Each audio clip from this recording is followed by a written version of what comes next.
प्रकाशित वाक्य के खुलासा कार्यक्रम में आपका हार्दिक स्वागत है।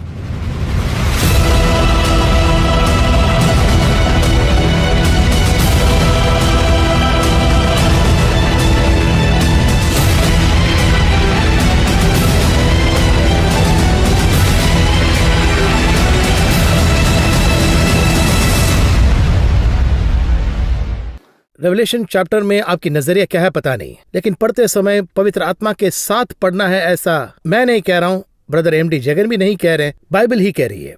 Let's welcome brother MD Jagan. बहुत सारे सवाल है, आज रेवलेशन चैप्टर 16 को देखेंगे। Let's straight dive into the programme. Brother Jagan, welcome to the programme. धन्यवाद। पवित्र आत्मा के साथ पढ़ना है ऐसा बाइबल में कहा गया है, इसमें आपकी नजरिया क्या है? कैसे हम खासकर रेवलेशन को जब हम पढ़ते हैं और पवित्र आत्मा के साथ जब हम इसे पढ़ते हैं तो प्रभु द्वारा काफी सारे रहस्यों का खुलासा होगा, ऐसा लिखा है। आपके अनुभव से हमारे दर्शकों के बेनिफिट के लिए कैसे हमें पवित्र आत्मा के साथ उसे पढ़ना है, इसमें आपकी नजरिया क्या है? आमतौर पर एक किताब पर लिखने वाले का एक नज़रिया है, पढ़ने वाले का भी एक नज़रिया है। जब हम छोटे थे तब की बात बताता हूँ। अगर कोई इंग्लिश फिल्म देखें तो उसके बारे में 10 लोग 10 बातें बताते थे। इसका कारण क्या था? सबका अलग नज़रिया था। उन्हें इंग्लिश नहीं आती थी। 30 साल पुरानी बात बता रहा हूँ। इसी तरह से यानी एक किताब को लेखक के नज़रिए से पढ़ेंगे तो उनका नज़रिया जान पाएंगे। हम उनके नज़रिए से पढ़ सकते हैं या अपने नज़रिए से पढ़ सकते हैं। तो इस किताब के जो लेखक हैं वो तो पवित्र आत्मा हैं, क्योंकि परमेश्वर का वचन उसकी आत्मा से भरे, इस तरह से वचन कहता है। जब हम पवित्र आत्मा से भर जाएंगे तो इसका उद्देश्य क्या है उसे हम समझ पाएंगे। हम एक एंगल से समझ सकते हैं, यानी जैसे मैं पहले भी कह चुका हूं, हर एक वचन के 3 नज़रिए हो सकते हैं, 3 डायमेंशंस। एक तो आपको जो सिखा रहे हैं उनका दृष्टिकोण होता है, उस दृष्टिकोण से पढ़ सकते हैं, और जो वो बता रहे हैं तो उसी समय हम इसे समझ सकते हैं। दूसरी बात, यानी हम पढ़कर इसे समझते हैं। जब हम कोई घटना या कहानी पढ़ते हैं तो खुद उसे समझते हैं। और तीसरी बात, इसे लिखने वाला पवित्र आत्मा, उसकी मदद से इसे पढ़ते हुए, इसकी गहराई में जाते हुए आप इसे अलग तरह से समझ पाएंगे। देखिए, एक बात इसे मेरी नासमझी ही समझ लीजिए। यानी 20 साल पहले जब मैं प्रकाशित वाक्य पढ़ रहा था तो 4 बातें मेरी समझ में आई कि इसके बाद इस अध्याय में क्या है, इसके बाद इस अध्याय में पढ़ने के लिए कुछ नहीं।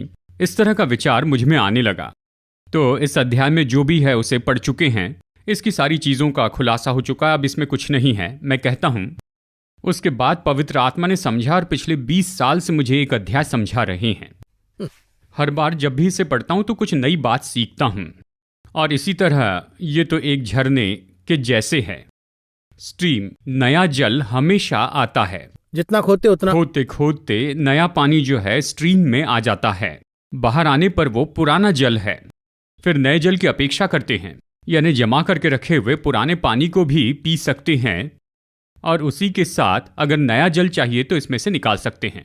इसी तरह से जब पवित्र आत्मा के साथ समय बिताते तो नई नई बातें जो अब तक हमने नहीं सीखी, जो किसी ने नहीं बताई, वो चीजें पवित्र आत्मा बताता है। ये सब इसमें है, मैं ये उम्मीद करता हूँ।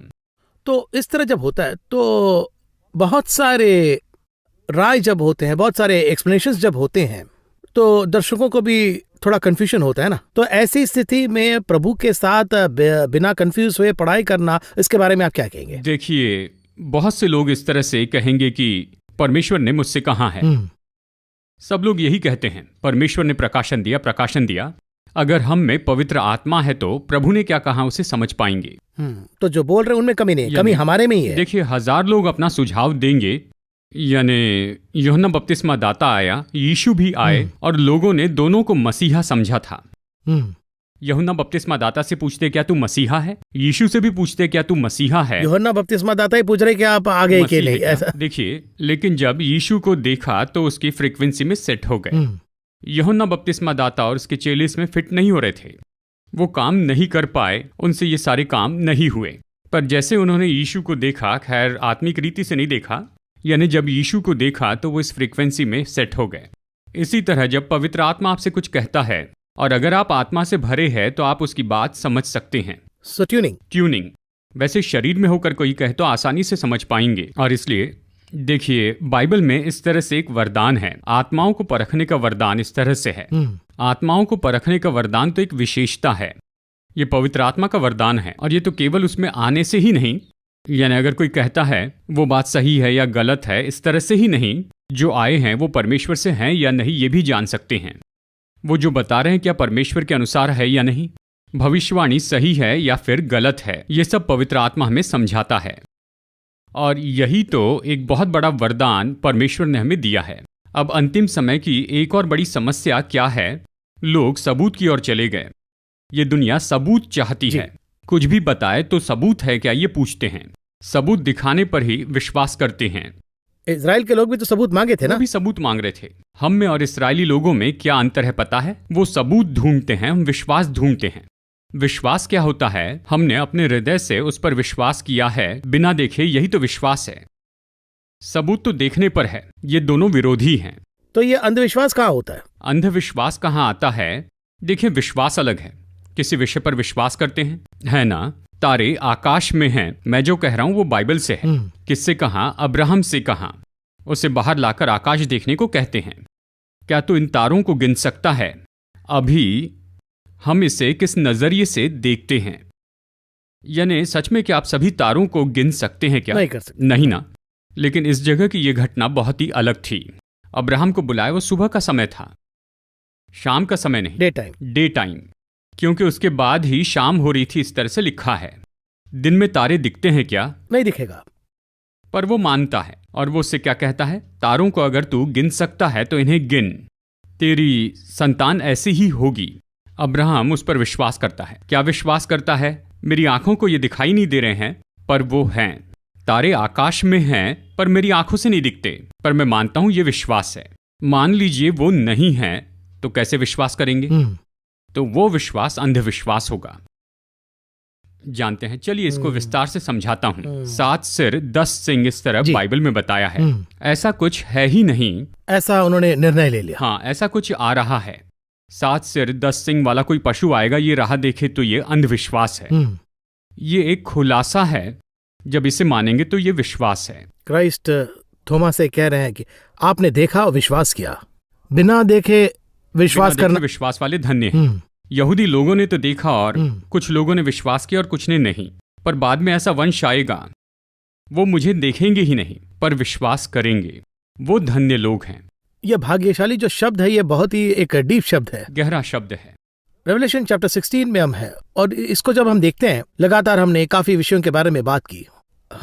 हम उस विनाश को भी लगातार देखते ही आ रहे हैं, कैसे प्रभु ने जिस भूमि को बनाया है वो कैसे एक एक करके उसका विनाश हो रहा है। ऐसा हमने नहीं कहा, रेवलेशन में कहा गया है, बाइबल में कहा गया है। तो ये 16 चैप्टर को हम कैसे देखेंगे? क्योंकि इतने विनाश को देखने के बाद और भी विनाश होगा कि ना, ऐसा सवाल पूछने पर यह चैप्टर भी आता है। लेकिन ये 16 चैप्टर जो है, ये समझने के लिए एक बहुत ही मुख्य टर्निंग पॉइंट है, क्योंकि आर्मगेदोन युद्ध भी इसमें आता है। तो जब हम ये सब देखते थे, एक साधारण दर्शक, एक नॉर्मल व्यूअर, एक बिलीवर को इस 16 चैप्टर को कैसे समझना है, कैसे अंडरस्टैंड करना है, ये जरा बताइए। अभी देखिए, बाइबल में यानी कोई लीड लेकर चलते हैं, यानी आपने शुरू कर दिया और कोई लीड करता है, ये एक विषय है, एक फाइनल क्लाइमैक्स की ओर जाते हैं। क्रिकेट सुबह शुरू करते हैं, यानी शाम तक रिजल्ट चाहते हैं, रिजल्ट की राह देखते हैं। जैसे इलेक्शन, ये तो कोई ना कोई रिजल्ट लेकर आता है, वैसे ही प्रकाशित वाक्य शुरू होते समय किसी बात की ओर लीड करता है। अगर देखे तो इसमें 4 स्टैंड होंगे, यानी कहा जाए तो 4 ट्रांजिट हैं, यानी जो फ्लाइट में जाते हैं उन्हें पता है। जैसे 4 स्टॉपिंग हैं, 1 से 6 तक एक स्टॉपिंग है, 6 से 8 तक एक स्टॉपिंग है, और 8 से 16 तक स्टॉपेज है, फिर 16 से 22 तक। इस स्टॉपिंग को समझ ले तो बहुत आसान होगा। तो हम एक स्टॉप पर खड़े हैं। जी हाँ, यानी 6 तक लीड करके ले जाते हैं। यहाँ बाइबल एक विषय के बारे में कहती है। 6 में मुहर के बारे में बताया। अब इन मुहरों में जो घटना शुरू हुई वो तुरहियों में खत्म हो जाती है, यानी 8 में आते हैं, और फिर तुरही में जो घटना शुरू हुई वो आगे कटोरों में खत्म हुई। यही ये बताता है। बाउल्स कटोरों में शुरू हुआ और फिर अंत तक जाता है क्लाइमैक्स में। ये 4 स्टॉप्स हैं। अब ये 16 के ओर जा रहा है। अगर इस बात को हम देखते हैं तो एक युद्ध की ओर, हर्मगदोन के युद्ध की ओर। हर्मगदोन के युद्ध में इस पृथ्वी पर जितने भी लोग होंगे सब खत्म होंगे। Everything is over. फिर उसके बाद मिलेनियम आएगा, 1000 वर्ष का समय। उस 1000 वर्ष के समय के लिए अब्राहम राह देख रहा है। अब्राहम मेरा दिन देखना चाहता था, ऐसे लिखा है ना। बहुत से लोग इसे समझ लेते हैं, यीशु के पहले आगमन को समझते हैं। वो राजा के जैसे यीशु आएंगे ये इंतजार कर रहे थे। यूहन्ना बपतिस्मा दाता आने तक यीशु राजा के जैसे आएंगे, उनके लिए मसीहा राजा है, और वो इसी विचार से राजा यीशु का इंतजार कर रहे हैं। वैसे कब आएंगे? 1000 साल में, मिलेनियम में। मिलेनियम के बारे में लीड करने वाला अध्याय 16 है। इस 16वें अध्याय में युद्ध खत्म हो जाता है।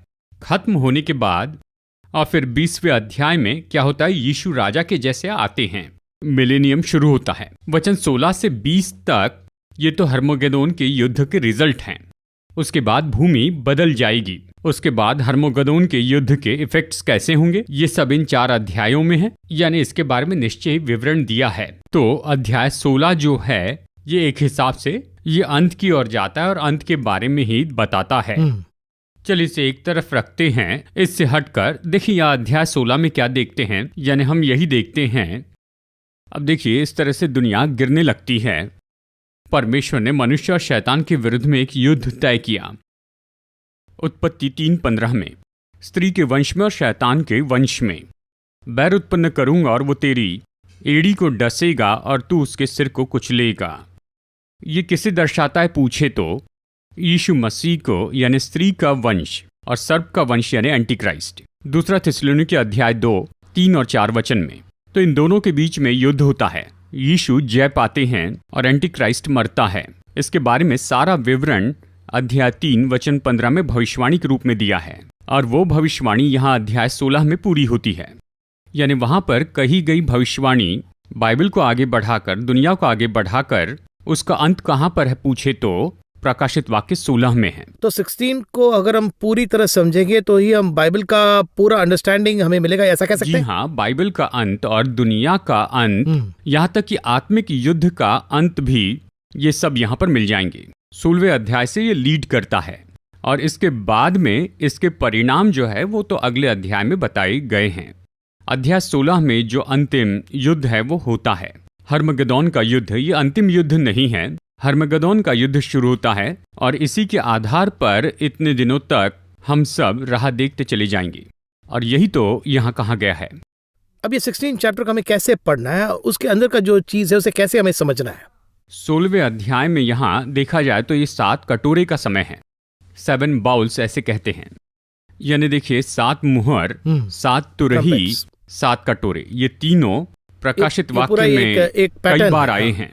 प्रकाशित वाक्य को बुक ऑफ 7 कहते हैं। बहुत से 7 हैं, पर ये 3 7 महत्वपूर्ण हैं। कैसे कहे तो इन 7 मुहरों में जो घटनाएं हुई वो आगे ले जाकर हमें 7 तुरही में पहुंचाती है, और 7 तुरही हमें 7 कटोरे में लेकर आती है। अब ये जो 7 कटोरे हैं ये हर एक हर्मगेदोन के पहले होते हैं। हर्मगेदोन अंत में होता है। अगर आप इन सारी बातों को लाइन से देखें तो ये पढ़ना बहुत आसान होगा। चलिए उदाहरण के लिए देखते हैं। देखिए ये पहला कटोरा है। पहले कटोरे के बाद में क्या होता है ये पूछे तो अब ये किस समय काल में हो रहा है इसके बारे में भी हम लोगों को बता देते हैं। ये दूसरे 3.5 साल में होता है। मोस्ट ट्रिबुलेशन, महाक्लेश काल कहा गया है। अब इसके बारे में एक और बात अगर पूछे तो इसके होने के पहले तुरही का न्याय खत्म करते हुए तो बहुत से लहू के गवाहों को वहां पर अपनाया गया, यानी ऐसे हैं जिन्हें भूमि से उठाया गया। उनके बाद में ये होने की संभावना है, यानी दूसरे 3.5 साल में।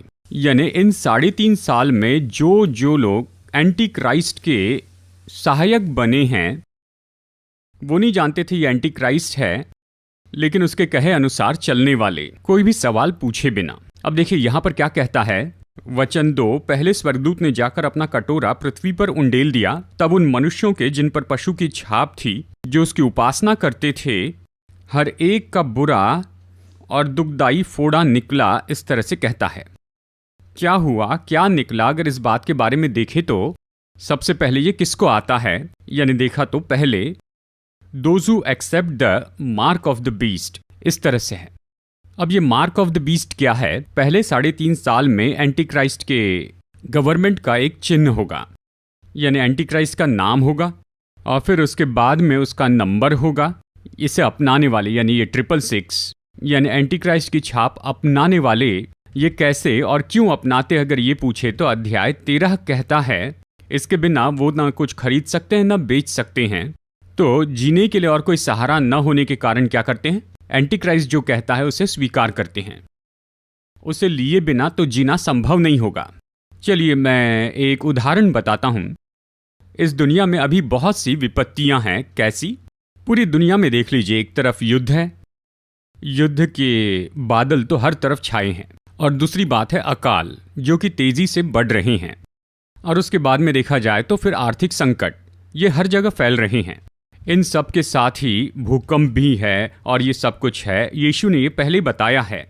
अब देखिए, ये सब जो बाइबल पढ़ते हैं, मनन करते हैं, अगर वो समझे या ना समझे, यूएन इसे समझता है, आईना भी। अब आईना क्या कहते हैं? अब देखिए, यूनाइटेड नेशन क्या कहते हैं? पूरी दुनिया पर बड़ी विपदा आने वाली है, इसे अलग अलग तरीके से निपटने के लिए एक एक देश को मुश्किल होगी। अभी आप देखिए तो अचानक कैलिफोर्निया में जंगल में आग लग गई थी, बहुत बड़ी आग लग गई। देखिए, ये तो कैलिफोर्निया में। और अगर आप यूके में देखें तो 5 जगहों पर क्लाइमेट चेंजिंग, ग्लोबल वार्मिंग के कारण 5 जगह पर आग लगी। और फिर उसी के साथ श्रीलंका में बहुत बड़ा अकाल भी वहाँ पड़ा था। और जबकि ये सब कुछ हो रहा है और इसीलिए पूरी दुनिया में अलग अलग देश इससे निपटे, तो ये बहुत मुश्किल हो जाता है, और इसलिए वर्ल्ड वाइड एजेंडा की ज़रूरत है। यह अभी हो रहा है जबकि हम चर्चा कर रहे हैं एक world wide agenda. World wide agenda क्या है पूछे तो पूरी दुनिया में एक इकोनॉमिकल फोरम, यानी आर्थिक संकट से बचाने के लिए एक बहुत बड़ा संगठन। और इसी तरह से जब भी अकाल पड़ता है तो लोगों को खाने के लिए कुछ हो, और इसी तरह जो वायरस है वो फैल रहा है, ये सब एक के बाद एक आ रहे हैं। तो इस तरह से वर्ल्ड वाइड मेडिकल सिक्योरिटी, ये सब अलग अलग देशों को नहीं दे सकते हैं। तो यहाँ पर एक पावर की ज़रूरत है। पूरी दुनिया में एक संगठन बनाते हैं, और जब ये पूरा बन जाएगा तो सभी देशों में वो तो कॉमन कानून बनाएंगे। कॉमन मेडिकल, WHO जैसे वर्ल्ड हेल्थ ऑर्गेनाइजेशन, यानी मेडिसिन के लिए ये पूरा कॉमन बनाएंगे। यानी जैसे कोरोना के लिए 5 दवाइयाँ दी गई, ये कॉमन है वर्ल्ड वाइड सभी लोगों के लिए। अफ्रीकी लोगों के लिए भी यही है, इंडियन लोगों के लिए और अमेरिकन के लिए भी, गल्फ में भी यही, ऑस्ट्रेलिया में भी यही। सभी लोगों के लिए 5 प्रकार की दवाइयाँ हैं। इसी तरह से सभी लोगों के लिए एक इकोनॉमिकल फोरम बनेगा, सभी लोगों के लिए एक मिलिट्री फोरम होगा। ये सब बना के दे देंगे, और इसे फॉलो करना ही होगा, हर देश को इसे मानना ही होगा। यानी देखिए, जैसे कि 28 यूरोपियन देश हैं, उनमें से हर एक की अपनी अपनी करेंसी है। अब इटाली को ही देख लीजिए, करेंसी है, और जर्मनी की अपनी करेंसी है, और फ्रांस की अपनी करेंसी है। इटाली में रूफेल चलता है। इस तरह से सभी अलग अलग इकोनॉमी जब इस तरह से चलती है तो इन सब ने मिलकर यूरो बनाया। तो इसके कारण क्या हुआ? पूरी इकोनॉमी क्या हो गई? स्थिर हो गई। अब सबकी एक ही करेंसी है। अब यहाँ पर अमीर गरीब एक से हो गए, यानी एवरेज होकर वो मिडिल क्लास बने। अब ए और सी मिल गए तो क्या बनते हैं? बी बनते हैं। इस तरह का फोरम पूरी दुनिया में बनाएंगे और इसे पूरी दुनिया में लागू करेंगे। यानी एक मनुष्य अगर इसका उपयोग करता है तो मैंने जैसे कहा है, सब लोग क्या करेंगे? उसकी उसे सुनेंगे। सुनना ही होगा, क्योंकि पूरी दुनिया में आ गया। और अगर इसके बीच में आप आकर कहें कि मुझे ये एंटीक्राइस्ट जैसे लग रहा है, मुझे ये नहीं चाहिए, अगर ये कहेंगे तो पूरी दुनिया क्या कहेगी? अचानक उस संगठन का कोई व्यक्ति कहेगा कि पूरी दुनिया इस बात को अपना रही है, यानी किसी कंपनी के CEO के जैसे ये तो पूरी दुनिया में अपनाया जा रहा है, और इन्होंने जो बात कही है वो बात तो बिल्कुल सही है। उनकी बात माने तो इकोनॉमी बच जाएगी, अगर इनकी बात माने तो वायरस और बीमारियों से बच जाएंगे। यानी इस समय जबकि हम ये कह रहे हैं पूरी दुनिया इसके लिए तैयार है, क्यों ऐसा नहीं होगा क्या? और वो ये सोचते हैं कि इससे सारा कन्फ्यूजन दूर होगा और शांति से जीवन जिएंगे, ऐसी अपेक्षा करते हैं। और ऐसी अपेक्षा करते हुए वो एक नियम बना लेंगे, ठीक है, यानी सभी के लिए कोई ना कोई चीज़ वहाँ पर रखते हैं जो सभी के लिए कॉमन होगी। कॉमन बना देते हैं। कॉमन बनाने के लिए उनका एक एजेंडा है, कॉमन इकोनॉमी। सब कॉमन बनाते हैं। ऐसा करने पर मैं आपसे कहता हूं 99% लोग इसे अपनाएंगे। सही सुनाई भी तो देता है। सही सुनाई देता है। ये तो एक बड़ा विषय है। अब इसमें आस्था नहीं लाते हैं। अब यहां पर क्या नहीं लाया? आस्था नहीं लाई। सबके लिए कॉमन है। इकोनॉमी के बारे में कहते हैं, पॉलिटिकल कहते हैं, मिलिट्री कहते हैं। और देखिए, जो सारी आस्था की जो बात है वो अगले 3.5 साल में करते हैं। तो पहले 3.5 साल में क्या करते हैं, सब एक साथ लाते हैं। देखिए, तो मैं क्या कहता हूं, यानी अपनाने वाले और नहीं अपनाने वाले के बीच में एक अंतर आता है। अगर मैं इसे न अपनाऊं तो मैं उनके लिए वेस्ट हो जाऊंगा। और ऐसा कहे तो जो इसे अपनाते हैं उनके लिए एक नई एडवांस टेक्नोलॉजी का एक आइडेंटिटी कार्ड देते हैं। हम आईडी को अच्छे से समझते हैं। अब ये आईडी वो शरीर में इम्प्लांट करेंगे। अब ये जो आईडी है वो तो आपके सेल फोन और लैपटॉप इन सब का ये ऑल्टरनेट होगा। ये एडवांस टेक्नोलॉजी है। एक कदम और आगे बढ़ते हैं। अगर कोई वायरस आता है तो उसे जांचने के लिए एक स्कैनर होगा, यानी ये इतने सारे विषय के बारे में बताएगा। तो लोग इसे अपनाएंगे या नहीं अपनाएंगे? जरूर अपनाएंगे। वो लोग ही यहां पर हैं। बाइबल कहती है कि हमें इसे नहीं लेना है। अब दर्शक इस इंटरव्यू को देखकर ये कहेंगे इसे क्यों नहीं अपनाना चाहिए, ये तो बिल्कुल परफेक्ट दिखाई देता है।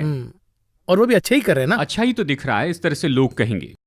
परमेश्वर हमेशा भविष्य को देखते हैं। जैसे कि मैं अक्सर कहता हूं, हम वेदी के अंदर में देखते हैं पर प्रभु बाहर देखते हैं। उसका नजरिया ही पूरा अलग है। हम अच्छे से शुरू तो करते हैं लेकिन उसका अंत कैसे होगा पता नहीं। प्रभु जानते हैं ये गलत होगा, इसलिए उसे शुरू नहीं करना चाहते। देखिए, हम शुरू करते हैं। उदाहरण के लिए हिटलर को ही देखिए। हिटलर 1920 में क्रांतिकारी था, जर्मनी का बेस्ट रिफॉर्मर था। उस समय वो जरूरी था, वो तो जरूरत थी। जर्मनी के लोग उसे चाहते थे। लेकिन देखिए, उसने यहूदियों के विरुद्ध इस तरह एक एजेंडा लाया था और उसने इम्प्लीमेंट किया। शुरू में तो एक समूह से अपनाने लगते हैं और फिर वो सफल भी हो गया। उसके बाद हिटलर ने जो भी कहा लोगों ने उसे अपना लिया। क्यों? देखिए, कई देशों ने इसे स्वीकार किया, पर हिटलर से भी 100 गुना ज्यादा कोई आने वाला है। अब परमेश्वर क्या कहते हैं? नहीं चाहिए, इसे नहीं लेना। ये सब पहले ही लिख कर रख दिया है। तो ये सब कुछ प्रभु ने, मुझे आश्चर्य ये हो रहा है कि इतने डिटेल से उन्होंने लिखा है। जी हाँ, यानी वो तो इकोनॉमी पर भी कंट्रोल करता है। वो कैसा बदलेगा, यानी किस तरह से वो धार्मिक अगवा बनेगा, कैसे सब कुछ अपने हाथ में लेगा और किस तरह से वो सभी लोगों को अपने हाथों में कर लेगा। परमेश्वर ने ये पूरा डिटेल दिया। बाइबल में है। इसे ढूंढना, इसे पढ़ना, मनन करना, ये हमारा काम है। और इसलिए कहता हूं, शुरू में अच्छा सवाल था, क्यों पवित्र आत्मा के द्वारा इसे पढ़ना है? अगर पवित्र आत्मा नहीं और इसे पढ़ते हैं तो बस पशु की एक छाप है। कौन सा पशु? 7 सिर 10 सिंग वाला। 7 सिर 10 सिंग वाला कोई पशु आएगा, चलो राह देखते हैं, आएगा। उसके बाहर इमेजिनेशन नहीं होगा। कल्पना करते हैं 7 सिर क्या है, 10 सिंग क्या है, ये सब समझा कर बताएं, ये पशु क्या है ये जाने, तो उसके बाद में ही इसे समझना संभव है। तो देखिए, पहली मुहर क्या दिखाती ये पूछे तो सबसे पहले मसीह अपने लोगों को ले जाते हैं, सब बंद करते हैं। वचन यहाँ कहता है कि इसे अपनाने वालों पर बहुत बड़े फोड़े आ गए। अब देखिए, गहरे बड़े फोड़े आ गए। इन दोनों विषय पर फोकस करना है। एक तो साधारण रूप में मनुष्य पर कब फोड़े आते हैं? जब चोट लगती है, जब कोई मारे तो, या फिर सेल्स डैमेज जब होता है, सेल्स डैमेज हुए तो ये आते हैं। तो और किस कारण से आते हैं? यानी बॉडी की हीट बढ़ने से आते हैं, यानी फोड़े होते हैं। अंदर ही बॉयल्स होंगे, भीतर बाहर। क्योंकि इसके पहले क्या हुआ है? देखिए, जब तुरही फूकी गई तब हम देखते हैं कि आग लग गई। तो ये उस आग का इफेक्ट है, उस एनवायरनमेंट का, पूरे एनवायरनमेंट में। दूसरी बात, ये चिप जो उनमें डाली गई है, अब ये चिप का क्या रिजल्ट होगा अगर आप ये पूछते हैं? देखिए, ये भी एक बात है। अगर इसे गौर से देखें तो ये रेडियो फ्रीक्वेंसी वाली एक चिप है भीतर, और इसी के साथ इसे एक्टिवेट करने के लिए लिथियम बैटरी भी है। अब इस लिथियम बैटरी की खासियत क्या है अगर ये पूछे तो, अब इतनी गर्मी में ये लिथियम बैटरी अगर ब्लास्ट हो गई तो लिथियम खून में फैल जाएगा। डेफिनेटली वो खून ही बदल जाएगा। खून में चला जाएगा तो इस तरह के बड़े बड़े फोड़े होंगे। तो देखिए, हमें शरीर में क्या नहीं रखना है। वैसे तो अक्सर फॉरेन पार्टिकल शरीर में रखते हैं, यानी कुछ लगे तो उस पर कुछ लगाते हैं। ऐसी बहुत सी चीजें हम लगाते हैं, यानी इन चीजों का हम ऐसे उपयोग करते हैं। लेकिन उसे लगाने के पहले देखना होगा कि क्या इसके साइड इफेक्ट होते हैं। ये सब हमें देखना होगा, स्टडी करके ही स्टडी करनी होगी। इसी की स्टडी करके वो बताते हैं कि इसमें एक बैटरी है, लिथियम बैटरी है। अगर लिथियम लीक होकर खून में मिल जाए तो क्या होगा? तो इसे बनाने वाले लोग क्या कहते हैं? ये लीक नहीं होगा। फुकुशिमा नाम की जापान में एक जगह है, अगर आप वहां पर जाए तो देखिए क्या होता है। वो एल्यूमिनियम लेकर आए न्यूक्लियर प्लांट में। The world's most safest plant कहते हैं। सेफेस्ट प्लांट यानी वो तो टूटेगा नहीं, लीक नहीं होगा, दी बेस्ट, इस तरह कहते हैं। बस एक सुनामी आई और सब टूट गया और वो एरिया भी बंद कर दिया गया। खैर ये अलग विषय है। और इसके जो टुकड़े हैं वो हवा में मिलकर अमेरिका तक चले गए थे, अमेरिका की हवा में पाए गए। चाहे कोई भी कहे कि इससे कुछ भी नहीं होगा, हम 100% गारंटी देते हैं, इस तरह से कहते हैं। वो बोलने वाला व्यक्ति ही अंतिम समय तक नहीं रहेगा, कह के चला जाएगा। पर यहां क्या होगा कौन जाने। इतना सुरक्षित फुकुशिमा खत्म हुआ तो ये छोटी चिप 10 mm to 16 mm, ये चिप शरीर में इंसर्ट करेंगे। उस चिप में लिथियम बैटरी है। ये किस हद तक उन पर प्रभाव डालेगा, ये यही तो बता रहा है। जो उसके सामने नहीं झुकेंगे उनके शरीर पर भयानक फोड़े होंगे, बहुत ही घातक फोड़े होंगे। फोड़े ही बड़ी परेशानी लाते हैं। तो बड़े फोड़े कैसे होंगे जरा सोचिए, बहुत ही डीप है। कितने गहरे होंगे। अब वो इतने गहरे क्यों हुए ये पूछे तो खून में लिथियम मिलने के कारण होगा, ये संभावना है। और फिर दूसरी बात, हम जैसे ग्लोबल वार्मिंग कहते हैं उसके कारण तो अपने आप ही लोग उससे प्रभावित होंगे, यानी खास करके जो इसे लेंगे वो भी इससे बाधित होंगे। इसे लेने वाले और प्रभावित होने वालों में ये कनेक्शन है ना। जो प्रभावित होंगे यही यहाँ पर बताए हैं और यही तो फर्स्ट लीड है, यही बताया है। पहले बाउल में ही इतना एक्सप्लेनेशन की जरूरत पड़ रही है, पर आपकी बातों से एक चीज समझ में आ रहा है, वो क्या है कि पवित्र आत्मा के मदद के साथ ही हमें ये पढ़ना चाहिए, ये तो बहुत ही स्पष्ट है। वो एक बात। दूसरा, उसे हमें पढ़ने के बाद थोड़ा सा ध्यान करना है, क्योंकि अगर ध्यान अगर नहीं है तो अपना खुद का कंक्लूजन में आने का एक डेंजर है इसमें। तो ये फर्स्ट बाउल में इतने सारे विषय हैं। हम अगले एपिसोड में सेकेंड बाउल के बारे में, आपने बताया कि इस 16 चैप्टर एक डायरेक्शन की तरफ जा रहा है, अर्मगेदोन वार की तरफ जा रहा है। ये अर्मगेदोन वार के बारे में बहुत सी बातें हैं। तो अगले कुछ एपिसोड्स में हम जब बात करेंगे तो वो अर्मगेदोन वार के इंपॉर्टेंस के बारे में बात करेंगे, वो क्या है और क्यों इस डायरेक्शन में जा रहा है, इस सब के बारे में हम आगे बात करेंगे। इस कार्यक्रम में आप आने के लिए बहुत बहुत धन्यवाद। I will see you again in the next